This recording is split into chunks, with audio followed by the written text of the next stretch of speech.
사도행전의 요절이라고 할 만한 사도행전 1장 8절 오직 성령이 너희에게 임하시면 너희가 권능을 받고 예루살렘과 온 유대와 사마리아와 땅끝까지 이르러 내 증인이 되리라. 이 말씀은 우리 주님께서 주신 지상명령입니다. 승천하시면서 유언과 같이 주신 교회를 향한 사명입니다. 사도행전 전체를 셋으로 구분할 수 있는데 1장부터 7장까지가 예루살렘과 유대 전도, 그리고 그 끝말미에 스데반의 순교가 나오고요. 8장부터 12장까지는 사마리아 선교, 그리고 그 마지막 부분에 야고보의 순교가 나옵니다. 그리고 13장부터 마지막 28장까지가 세계 선교로 복음이 세계를 향하여 확산돼 가는 과정을 사도행전이 보여주고 있습니다. 그런 의미에서 우리가 지금 읽기 시작한 8장, 이 8장은 새로운 사역이 열리는 그런 장이기도 하고 유대와 사마리아의 벽이 허물어지고 복음이 사마리아 그리고 멀리 에디오피아까지 확산되는 그런 모습을 보여주고 있습니다. 우리가 함께 읽은 본문 1절에 보면 그날에 이런 표현이 나옵니다. 그날은 과연 어떤 날인가? 그날에 되어진 일들을 통해서 오늘 우리가 받아야 할 교훈은 어떤 것들인가? 오늘 이 시간 함께 살피면서 주시는 은혜를 나누려고 합니다. 먼저 그러면 그날은 언제입니까? 그날은 한마디로 얘기하면 스데반이 순교한 날을 의미합니다. 우리는 지난 주일에 스데반의 죽음에 대해서 이미 살펴보았습니다. 그런데 스데반의 죽음, 스데반의 순교를 계기로 그날부터 예루살렘에 큰 박해가 시작된 것입니다. 사도 외에는 다 유대와 사마리아 모든 땅으로 흩어지니라. 사울이 교회를 잔멸할세 각 집에 들어가 남녀를 끌어다가 옥에 넘기니라. 예루살렘 교회가 만난 어려움을 본문이 그렇게 소개해 주고 있습니다. 여러분 한번 생각해 보십시오. 만일 우리 교회 중요한 역할을 감당하는 직분자 중에 한 사람이 복음을 거부하는 사람에 의해서 죽임을 당했습니다. 피살을 당했습니다.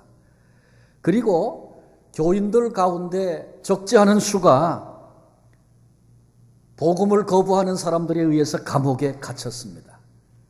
그렇게 되었다면 그 분위기가 어떠할까요? 예루살렘 교회는 이 위기를 만나면서 교인들이 다 흩어졌습니다. 사도들만 남았더라. 대부분은 핍박을 피하여 곳곳으로 도망을 가게 된 것입니다. 스데반의 죽음을 마땅하다 그렇게 여겼던 사울이 이제는 적극적으로 나서서 집집마다 다니면서 크리스찬들은 남녀를 막론하고 잡아다가 옥에 가두었습니다. 우리가 그간에 살핀 것처럼 예루살렘 교회는 이미 대형 교회가 됐습니다. 그러나 그럼에도 불구하고 세워진 지 얼마 안 되는, 그래서 신생교회라고 말해도 좋을 교회가 예루살렘 교회입니다. 그런데 이렇게 생겨진 지 얼마 안 된 예루살렘 교회에 찾아온 이런 박해, 스데반이 죽고 순교를 당하고 많은 성도들이 옥에 갇혔습니다. 이 일은 예루살렘 교회로는 감당하기 어려운 큰 시련이 아닐 수 없습니다. 그날은 감당하기 어려운 시련이 몰려온 날이다. 그렇게 보면 되겠습니다. 자, 그러면 두 번째로 그날에 되어진 일, 이 어려운 박해를 통해서 오늘 우리가 받아야 할 교훈은 어떤 것인가? 이 본문을 통해서 하나님은 우리에게 어떤 메시지를 주시는가? 세 가지를 살피려고 합니다. 그리스도인에게 우연이라는 없다. 여러분 이런 말 들어보신 적 있고 그런 말을 하기도 하죠. 예수님이 말씀하셨어요. 참새 한 마리가 땅에 떨어져 죽는 것도 하늘에 계신 아버지께서 허락하지 아니하시면 될 수 없다. 참새 한 마리도 그렇게 간섭하시거늘 어찌 택하신 사랑하는 자녀들을 하나님이 간섭하시지 않겠는가. 예루살렘 교회, 그러니 이 같은 무서운 핍박이 임했는데 이 임한 핍박은 우연이 아니고 하나님께서 허락하신 일이다, 그런 얘기입니다. 그러면 무엇 때문에 하나님께서 이런 일을 허락하셨을까? 이런 어려움을 통해서 오늘 우리들이 붙잡아야 할 메시지 함께 좀 생각해 보십시다. 첫째는 하나님은 움켜쥐면 흩으신다. 오늘 우리가 본문 속에서 붙잡아야 할 중요한 주제입니다. 예루살렘 교회는 사명을 받은 교회입니다. 받은 사명이 있습니다. 그건 뭡니까? 땅끝까지 이르러서 내 증인이 되어라. 주님이 당부하여 맡기신 사명입니다. 그런데 그간에 우리가 예루살렘 교회를 살펴보았는데 예루살렘 교회 아주 아름답게 성장했습니다. 때로는 고난도 기쁘게 감당했습니다. 예수님의 이름 때문에 고난받는 것 즐거워했다 그랬습니다. 그들 속에 너무나도 귀한 모습이 있는 것 사실입니다. 그러나 주님의 명령을 따라서 땅끝까지 가서 복음을 전하리라, 이런 의도는 예루살렘 교회 속에 전혀 나타나 있지 않습니다. 보이지 않는 것입니다. 예루살렘 교회가 그간에 많은 축복을 경험했습니다. 하나님이 함께 하셔서 기사와 이적이 일어났습니다. 또 교인들끼리 내 것을 내 것이라고 말하는 사람이 한 사람도 없을 만큼 사랑의 아름다운 공동체를 그들이 경험했습니다. 수적으로도 단시간 내에 대형 교회로 성장을 했습니다. 그런데 예루살렘 교회는 이 같은 축복을 그냥 움켜쥐고 있으려고만 한 것입니다. 그래서 하나님께서 핍박을 통해서 이들을 흩으시게 된 것입니다. 하나님이 선택을 하실 때에는 개인이든지 가정이든지 혹은 교회를 선택하시든지 아니면 민족을 선택하실 때에는 반드시 거기에는 목적이 있었습니다.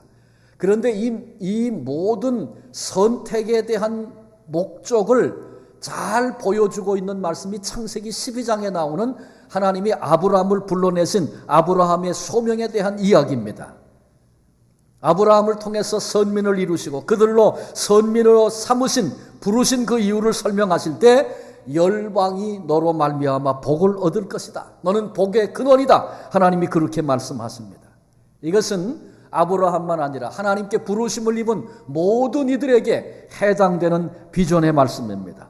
우리도 동일하죠. 하나님이 우리를 선택하시고 혹은 우리 가정을 선택하시고 우리 교회를 축복하시는 데에는 이유가 있다는 것입니다.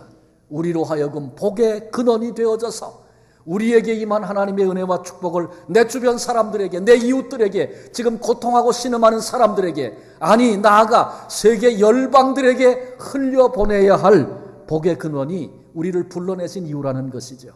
그리고 이 비전을 가슴에 품고 순종해서 허락하신 그 은혜와 은총을 흘려보내게 될 때에 오히려 하나님께서 더욱 채우시는 하나님의 그 역사를 체험하게 되는 것입니다. 그런데 만일 이것을 망각하고 움켜쥐고만 살겠다, 개인이든지 교회든지 민족이든지 똑같습니다. 움켜쥐고만 살겠다고 할 때에는 하나님이 흩으시는 역사가 있다. 그리고 하나님이 흩으시면 아무도 막을 수 없다는 사실을 우리는 알고 있습니다. 이곳에 하나님이 교회를, 우리 중앙교회를 45년 전에 세워주셨어요. 45년의 세월, 적지 않은 여러 가지 시련도 아픔도 있었습니다. 또 동시에 하나님이 우리에게 베풀어 주신 많은 은혜와 축복도 있었습니다. 이런 은혜를 받은 우리 교회가 할 수만 있으면 이 주신 하나님의 은혜와 축복을 흘려보내는 교회가 되겠다. 이것은 반드시 우리가 하나님 앞에서 가져야 할 마음이고 자세입니다. 우리 교회가 선교하려고 어려운 중에도 힘을 다하고 있는 것 여러분 모두가 다 알고 계십니다. 얼마 전에 우리 키르키즈 품고 우리가 특별한 헌금을 해서 그 헌금을 보내드린 일도 있습니다. 키르키즈라고 하는 나라가 굉장하고 좋은 나라고 혹은 필요한 나라고 그래서가 아니라 하나님의 복음 때문에 그 땅에 꿈을 꾸면서 미래를 내다보고 몸부림치는 그런 일들 앞에 우리가 어떻게 하든지 힘이 되고 동참하고 도와주겠다, 도와보리라, 이런 마음들 때문에 하나님이 우리에게 주신 축복을 보내고자 하는 이런 마음 때문에 시작된 일이고 우리가 감당하고 있는 일이라 생각이 됩니다. 목장들이 품고 있는 선교지, 가슴으로 품고 기도하고 필요하면 우리가 또 그 사역에 동참하기도 하고 이런 일들이 다 그런 이유들입니다. 하나님이 그 일 때문에 우리를 부르셨기 때문에 그런 것입니다. 우리 교회 안에 여러 선교회가 있습니다. 이 지역을 품고 이곳에 이제 하나님의 사랑을 가지고 찾아가기도 하고 그 축복과 은혜를 흘려보내려고 하는 그런 몸부림이 각 선교회 안에 있는 줄로 믿습니다. 그건 다 하나님이 복의 근원이 되라고 우리를 불러주셨기 때문에 그래서 시작된 일이고 우리가 또한 감당해야 하는 일이기도 합니다. 이곳에 하나님이 이렇게 넓고 아름다운 성전을 우리에게 주셨어요. 이 장소도 우리가 하나님께로부터 은혜로 임한 것이기 때문에 베풀고 나누는 것이 마땅하다 생각을 합니다. 우리 교회 주일 오후가 되면 EM 예배실에서 네팔 성도들이 예배를 합니다. 그들이 필요하다고 할 때에 얼마든지 우리가 기쁨으로 공간을 내줄 수 있는 그런 섬길 수 있는 그런 기회를 하나님께 주신 것으로 우리가 얼마나 감사하며 그들로 예배하도록 그렇게 했습니까? 그것도 다 마찬가지 의미라고 생각을 합니다. 얼마 전에 제 방 책상에 봉투가 하나 있어요. 보니까 네팔 교회에서 그간에 우리 교회에서 예배하고 그러면서 고마웠던 것 같아요. 그래서 거기다가 우리 교회가 지금 헌금도 적고 그렇지만 우리 헌금 중에 10분의 1을 우리 중앙교회에 드리기로 했습니다. 그리고 체크를 이렇게 써가지고 10분의 1이라 그러면서 그걸 써가지고 담아서 그렇게 갖다 놨어요. 당회 장로님들하고 또 선교부 같이 이렇게 의논하면서 이분들이 이런 마음을 갖는 것 정말 고맙고 감사한 일이다. 그런데 우리 교회가 네팔 교회를 자원해서 섬기는 마음이 있고 또 네팔을 하나의 선교지로 생각하기 때문에 당신들이 가졌던 마음 우리가 사랑으로 받았습니다. 그런데 우리 교회는 네팔을 선교지로 생각하고 있기 때문에 네팔 목장도 있습니다. 그리고 선교지에 작정한 그런 예산도 우리에게 있어서 오히려 그 보내주신 체크와 함께 우리 교회 체크를 하나 또 써가지고 우리 교회가 이런 예산을 세우고 당신들을 돕기를 원하고 있으니까 당신들이 자립해서 교회의 귀한 사명을 얼마든지 감당할 수 있는 그런 때가 될 때까지 조금 더 마음의 부담을 갖지 말고 기쁨으로 감사로 여기서 예배하시고 그렇게 신앙생활 하십시오. 그것이 우리 모두에게 기쁨입니다. 이렇게 의사를 내용을 표현을 해서 장로님을 통해서 그것을 다시 돌려드리고 그렇게 섬겼던 일이 있습니다. 그건 우리에게 즐거움입니다. 우리가 뭐 돈이 우리 교회의 재정이 남아서 넉넉해가지고 쓸 데가 없어가지고 그렇게 하는 겁니까? 그렇지 않죠. 우리에게 베푸신 하나님의 은혜와 사랑이 있기 때문에 나눠주고 흘려보내고자 하는 그런 마음이 우리 속에 있기 때문이라고 생각합니다. 우리 교회가 사랑의 쌀 나누기 운동을 합니다. 아주 적은 그런 사랑의 베품이지만 이것을 통해서 고난과 어려움을 당하는 이들에게 사랑을 나누고자 하는 그런 마음입니다. 저는 나가면서 들어가면서 유심히 보고 있어요. 그리고 언젠가 한번 어떤 목사님 아주 어려움을 겪고 있는 뭐 다 소개할 만한 필요는 없겠다고 생각하지만 그런 분이신데 오셔서 잠깐 얘기를 나누다가 이게 뭐냐고 물어서 설명을 했더니 아주 머뭇거리면서 이 쌀을 제가 하나 가져가도 괜찮겠습니까? 제가 얼마든지요. 우리가 기쁨으로 감사로 하고 있는 일이니까 얼마든지 그렇게 하십시오. 그분이 2번인가 그 쌀을 가져갔어요. 그리고 그 후에 좋은 길들이 열려지고 그 일에 대해서 아주 고맙게 여기는 그런 마음을 제가 곁에서 지켜보았습니다. 교회만 그런 것이 아니고 개인도 마찬가지입니다. 하나님이 주신 은혜와 사랑을 축복을 자랑을 하면서 움켜쥐고만 있다면 하나님이 흩으시는 날을 경험하게 될 겁니다. 그런데 이유 있어 내게 이런 은혜와 축복을 주셨다. 감사하면서 하나님이 우리를 부르신 목적과 이유를 따라서 흩고 나누는 일에 우리의 마음을 들이기 시작할 때 하나님께서 더욱 채우시는 그런 은혜들을 경험하게 되어지는 것입니다. 우리 모두 움켜쥐어 흩어뜨림을 당하는 자가 아니라 흩어 채우시는 하나님의 능력을 경험하는 복의 근원들 되시기를 바랍니다. 두 번째로 하나님은 패배를 승리로 바꾸시는 분입니다. 하나님은 패배를 승리로 만드시는 분. 예수 그리스도의 십자가, 하나님의 아들이 십자가에 죽으셨습니다. 보여지는 모습은 패배입니다. 사탄이 쾌재를 불렀습니다. 그러나 우리 주님은 죽음의 권세를 깨뜨리고 사흘 만에 말씀대로 부활하셨습니다. 그리고 그 승리가 온 인류의 구세주 되게 하셨습니다. 이것이 하나님이 행하신 일입니다. 패배를 승리로 바꾸시는 이 같은 하나님의 능력이 본문의 예루살렘 교회를 통해서도 나타나고 있습니다. 예루살렘 교회 핍박이 찾아왔습니다. 교회 형편이 어려워지고 교회가 축소됐습니다. 교인들은 다 흩어졌습니다. 교회는 텅텅 비게 됐습니다. 사도들만 남았습니다. 이게 본문의 증언이죠. 사탄은 적들을 부추겨서 교회를 핍박했습니다. 교회가 미약해지자 쾌재를 부르면서 우리가 이겼다고 생각합니다. 하나님의 교회가 패배한 것처럼 보였습니다. 그러나 패배를 승리로 바꾸시는 하나님께서 이 같은 핍박을 오히려 승리의 자료로 삼으신 것입니다. 예루살렘 교회에 임한 스데반의 순교, 찾아온 박해, 그래서 모두가 다 흩어졌습니다. 그런데 그것이 오히려 그리스도의 복음이 각처에 퍼지게 되는 계기가 되게 하셨습니다. 이것이 하나님이 하신 일입니다. 본문 4절에 그 흩어진 사람들이 두루 다니며 복음의 말씀을 전할세. 사람들이, 성도들이 흩어졌는데 복음도 함께 흩어졌어요. 예루살렘 교회 성도들이 이곳저곳으로 도망가서 흩어져 살면서 거기서 복음을 증거하는 일을 시작한 것입니다.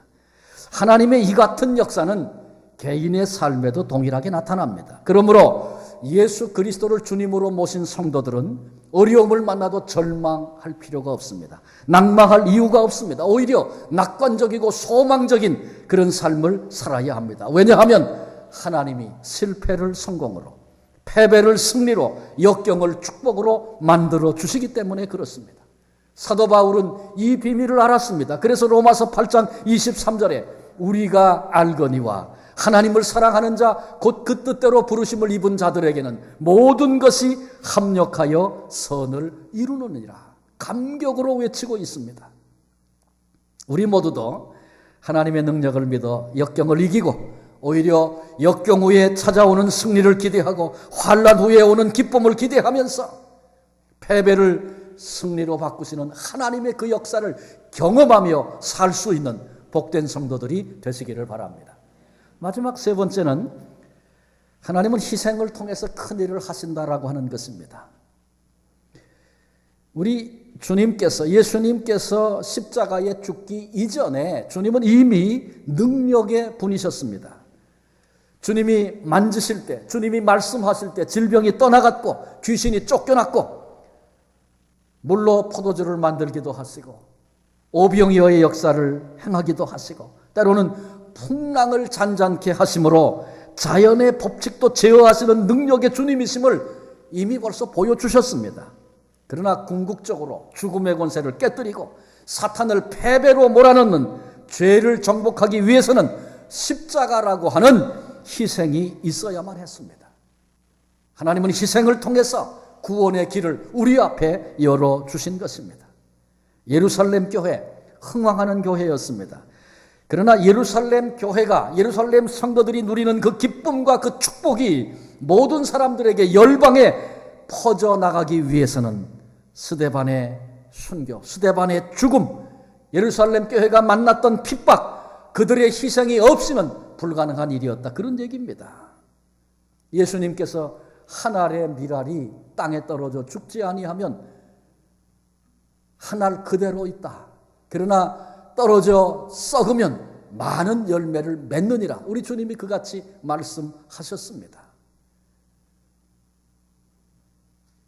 오늘도 하나님은 하나님 나라와 역사를 위해서 헌신하고 희생하는 한 사람을 귀중히 보시고 그들을 통해서 하나님의 역사를 이루시고 또 영광을 받으시는 것입니다.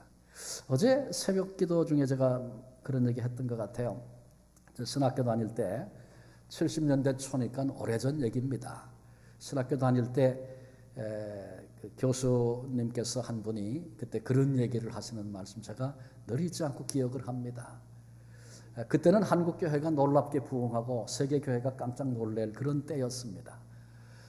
그때 그런 말씀을 하세요. 한국교회가 이만큼 그 부흥을 하고 또 교회가 어려움이 있어도 그 사역을 감당하고 유지할 수 있는 것은 유명한 부흥 강사나 유명한 목사 때문에 그런 것이 아니고 이름 없이 그러나 하나님의 살아계심을 믿고 또 하나님의 언약의 말씀을 그대로 믿고 11조를 드리며 말없이 주님을 섬기고 봉사하며 희생하는 이름 없는 그리스도인들 때문에 이 부흥의 역사가 일고 있는 것이고 교회들이 유지되고 있는 것이다. 그렇게 말씀하셨던 그 얘기가 지금도 제 귀에 생생하게 기억이 됩니다. 그렇습니다. 사람들이 알아주거나 알아주지 않거나 그 관계없이 하나님의 말씀을 진리의 말씀으로 믿고 하나님의 약속의 원리를 따라서 신앙으로 믿음으로 말없이 묵묵히 살아가는 무명의 크리스찬들이 그 희생과 섬김을 통해서 오늘도 여전히 이 땅에 하나님 나라가 이루어지고 있고 생명 구원의 역사가 일어나고 있고 하나님의 나라가 다가오고 있다는 사실을 우리 모두가 기억해야 할 것입니다. 최초의 교회였던 예루살렘 교회가 어떤 교회인가? 이것이 앞으로 세워질 모든 교회에 끼치는 영향력은 대단합니다. 왜냐하면 최초의 교회이기 때문에 예루살렘 교회가 모델이 되기 때문에 그렇습니다. 예루살렘 교회는 큰 부흥을 경험했습니다. 그러나 사명을 망각하고 흩어지려고 하지 않았습니다. 그때 큰 환란이 찾아왔고 그 흩어짐을 통해서 복음도 함께 흩어져 나감으로 마침내 사명을 감당하게 하신 하나님의 섭리와 경륜을 우리 모두 주목해 보아야 합니다. 하나님은 희생을 통하여 큰 일을 이루어 가십니다.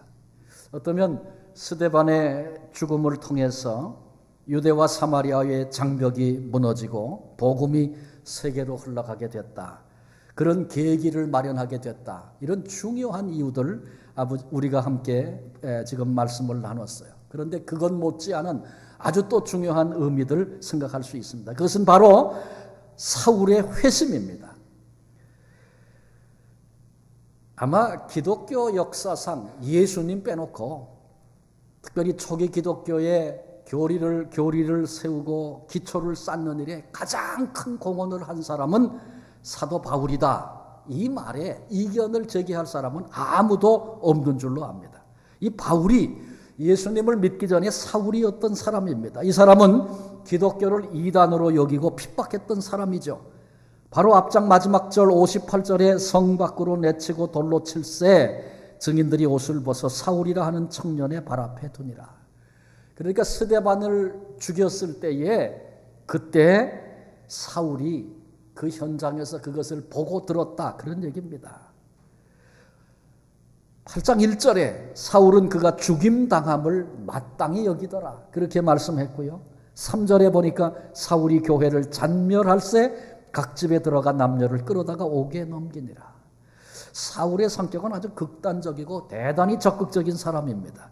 그래서 예수 믿는 사람을 잡아 가두고 없애는데 앞장을 섰습니다.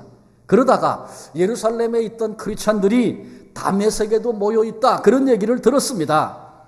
철저했고 악착 같았던 사울이 아예 예수 믿는 사람 씨를 말려야 되겠다 생각합니다. 그래서 체포영장을 받아가지고 다메섹으로 가던 중에 빛으로 찾아오신 주님을 만나는 그런 사건을 이제 우리가 앞으로 살피게 될 거예요. 이게 사울이 경험한 일입니다. 빛과 함께 음성이 들려왔죠. 어찌하여 내가 사울아 사울아 어찌하여 내가 나를 핍박하느냐. 주여 니시오니까 나는 내가 핍박하는 예수라. 이단이라고 생각하고 하나님의 영광을 땅에 떨어뜨리는 그런 존재라고 생각했는데 예수님이 부활하셔서 하늘의 영광을 입고 계신 그 모습으로 주님이 찾아오신 것입니다. 주님을 만난 이후에 사울이 완전히 거꾸로져서 변합니다. 그리고 사도 바울이 되지 않습니까? 이방을 향한 사도로 그가 일어나 사역을 하게 됩니다. 이 사울이 예수님을 한 번 만나고 이렇게 순식간에 변할 수 있었던 것, 그것은 부활하신 주님을 배웠기 때문이죠. 그러나 그것도 못지않게 한 가지 더 생각해 볼 수 있는 것은 스데반의 죽음이 주었던 영향력입니다. 무슨 얘기입니까? 스데반이 죽을 때 사울이 눈앞에서 지켜보고 그리고 소리를 들었다. 그렇게 말씀을 드렸죠? 돌로 치는 사람들 앞에서 스데반의 얼굴은 천사처럼 빛이 났습니다. 그리고 마지막 기도가 무엇이었습니까? 이 죄를 그들에게 돌리지 마옵소서. 오히려 자신을 돌로 치는 무리들을 위해서 기도하고 있는 빛나는 얼굴의 한 사람의 죽음을 그때 사울은 목격해 봤습니다. 어떻게 사람이 이런 모습으로 죽을 수 있는가? 나는 이단이라고 생각을 했는데 스데반의 이 죽음이 지워지지 않는 질문을 사울의 마음속에 넣어주었다, 그렇게 생각을 합니다. 스데반의 그 죽음을 사울은 평생 잊지를 못하고 바울이 복음을 증거할 때 그 얘기를 종종 얘기했던 그 성경에서 봅니다. 스데반은 죽을 때 자신의 죽음을 통해서 복음이 각처로 퍼지게 되는 그런 원동력이 될 것이다, 그건 몰랐을 것입니다. 스데반은 자신이 죽을 때 바울이라고 하는 위대한 사도를 일으키는 일에 적어도 크게 공헌할 것이다, 몰랐을 것입니다. 주변 사람들도 스데반의 죽음을 보면서 의미 없는 죽음이라고, 개죽음이라고 생각을 했을 거예요. 젊은 사람이 일찍 죽었다, 앞으로 할 일이 많은 사람인데, 아까운 인생인데 그렇게 끝났구나. 그러나 스데반의 죽음은 무의미한 죽음도 낭비도 아니었습니다. 패배를 승리로 바꾸시는 하나님께서 복음을 세계 각처로 흘려보내는 그런 원동력이 되게 하셨고, 사울이라고 하는 큰 그릇을 건지는 일에 사용하신 것입니다. 그런데 이런 일은 한국 교회도 이미 경험한 바 있습니다. 한국에 복음이 들어오고 교회들이, 성도들이 일어나게 되고 영적인 축복을 경험하게 되는 데에는 앞선 수많은 선교사들이 한국 땅에 와서 이름도 모르는 그런 우리와 피 한 방울 섞이지 않은 그런 이들이, 특히 젊은 선교사들이 한국 땅에 와서 피를 흘리고 많이 순교했습니다. 그들의 죽음을 통해서, 그들의 희생을 통해서 하나님께서 한국 땅에 놀라운 축복을 주셨죠. 그래요, 그들의 희생은 결코 헛된 것이 아니었습니다. 그들은 몰랐습니다. 상상도 하지 못했습니다.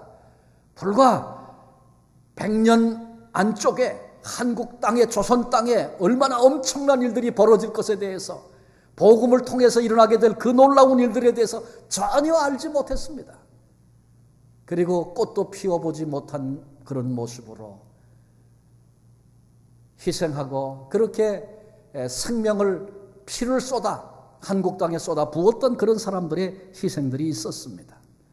이제는 한국교회가 이 사명을 감당해야 할 때죠. 그래서 지금도 세계 곳곳에 나가 있는 선교사들이 복음 때문에 겪고 있는 많은 어려움들, 때로는 순교의 피를 흘리기도 하고 곳곳에서 애쓰고 수고하는 그런 수고들, 그러나 그것이 결코 헛된 것이 아니고 우리 안에 그런 일들이 있었던 것처럼 그 땅에도 그 역사가 일어날 것 기대하게 되는 것입니다. 이 모든 것을 통해서 큰 일을 이루시는 하나님의 승리가 보이는 사람은 힘들어도 어려워도 그 희생이라는 것이 아프고 고통스러운 것이어도 기꺼이 이 길을 갈 수 있는 것입니다. 그리고 마침내 아름다운 열매를 맺는 하나님의 역사를 보게 되는 거죠. 그것이 이 땅에 살아생전의 눈으로 보는 일도 있겠거니와, 어떠면 우리가 그 열매를 보지 못하고 이 땅을 떠날 수 있어요. 그러나 후대에 반드시 열매 맺어 하나님 나라 앞에 그것이 얼마나 의미 있고 소중한 일이었는가를 보게 되는 그날이 오는 것입니다. 그러므로 성도된 우리들, 주님을 섬기는 중에 어떤 일을 만나도 결코 좌절하거나 실망할 이유가 없습니다.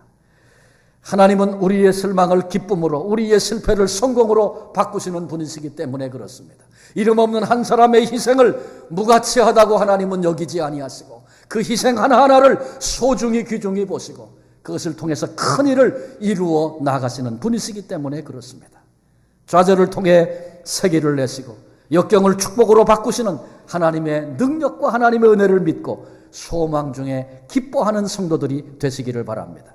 그리고 어떤 상황이 우리에게 밀려온다 할지라도 복의 근원이라고 하는 사명을 저와 여러분 우리에게 하나님이 맡겨주셨습니다. 복의 근원들이 되어져서 이 사명 감당하고 우리에게 주셨던 하나님의 은혜와 축복을 우리의 이웃들과 열방들에게 아낌없이 흘려보내는 이 귀중한 사명을 감당하는 복된 교회와 성도들 한 분 한 분 되어지시기를 주님의 이름으로 축원합니다. 기도하시겠습니다.